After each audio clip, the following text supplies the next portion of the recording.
এই লড়াইয়ে যে অর্জিত বিজয়, এটাকে এখন তার এই ধ্বংসস্তূপের উপর এখন অনেকেই দাবি করছেন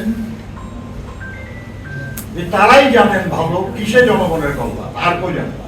এই একই ট্যাবলেট আমাদেরকে মুক্তিযুদ্ধের পরে খাওয়ানোর চেষ্টা হয়েছে।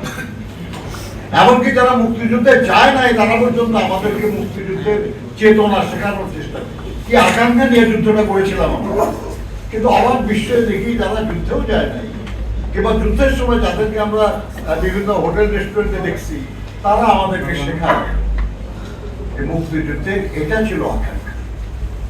কত নিজেকে দেবতা ভাবতেছে, কত ভাবতেছে নিজেকে দেবতা, মূর্তি ভাবতেছে সেই দেবতা, কিন্তু অন্তর্যামী হাসছে।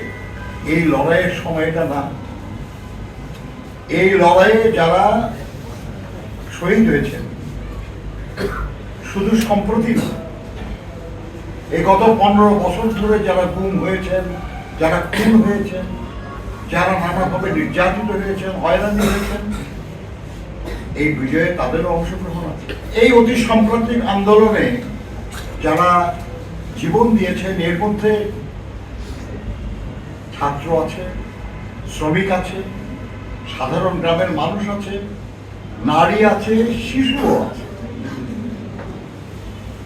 সর্বাত্মক আন্দোলন, একটা সর্বাত্মক লড়াই।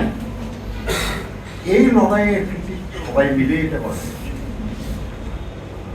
এবং সবাই মিলেই এই লড়াইয়ে যে অর্জিত বিজয়, এটাকে জনগণের কল্যাণে নিবেদিত করা। একটু আগে জামাল হায়দার ভাই বলতেছিলেন আর কি যে কি আবার আরেক নির্বাচনের আলোচনা হচ্ছে। আপনার এগুলো নিয়ে যেহেতু এটা এখনো ম্যাচিওর করে নাই কিছু, এই জন্য ওদের না বলা ভালো আর কি। কিন্তু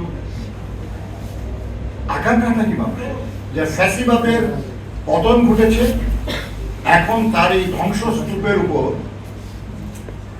একটা গণতন্ত্রের সৌধ নির্মাণ, জনগণের গণতন্ত্র, প্রকৃত গণতন্ত্র, এমন একটা গণতান্ত্রিক প্রতিষ্ঠান গড়ে উঠবে রাষ্ট্রের নামে, যেখানে সব জনগণ নির্ভয়ে নির্বিঘ্নে তার মত প্রকাশ করবেন এবং তাদের সমর্থনে সেই গণতন্ত্র প্রতিষ্ঠাতা বাকি আছে, ওটা করতে হবে আমাদের। এটাই প্রায়োরিটি, অগ্রাধিকার। এই অগ্রাধিকারকে এড়ানোর, পাশ কাটানোর কোনো সুযোগ নাই। আপনার একটা ইউনিয়ন পরিষদ নির্বাচন করতে হলেও তো আপনার ভোটার তালিকা করতে হবে না? সঠিক ভোটার তালিকা ছাড়া কি ইউনিয়ন পরিষদের নির্বাচন সম্ভব? না পৌরসভা সম্ভব, না উপজেলা সম্ভব, না সিটি কর্পোরেশন সম্ভব? কোনটাই তো সম্ভব না। আর যদি সেটা তৈরি হয়ে যায় তাহলে সংসদ নির্বাচনের কথা কোথায়? সময় দরকার কিছু কিছু মানুষের বোধহয় আর কি, প্রস্তুতি নেওয়ার জন্য।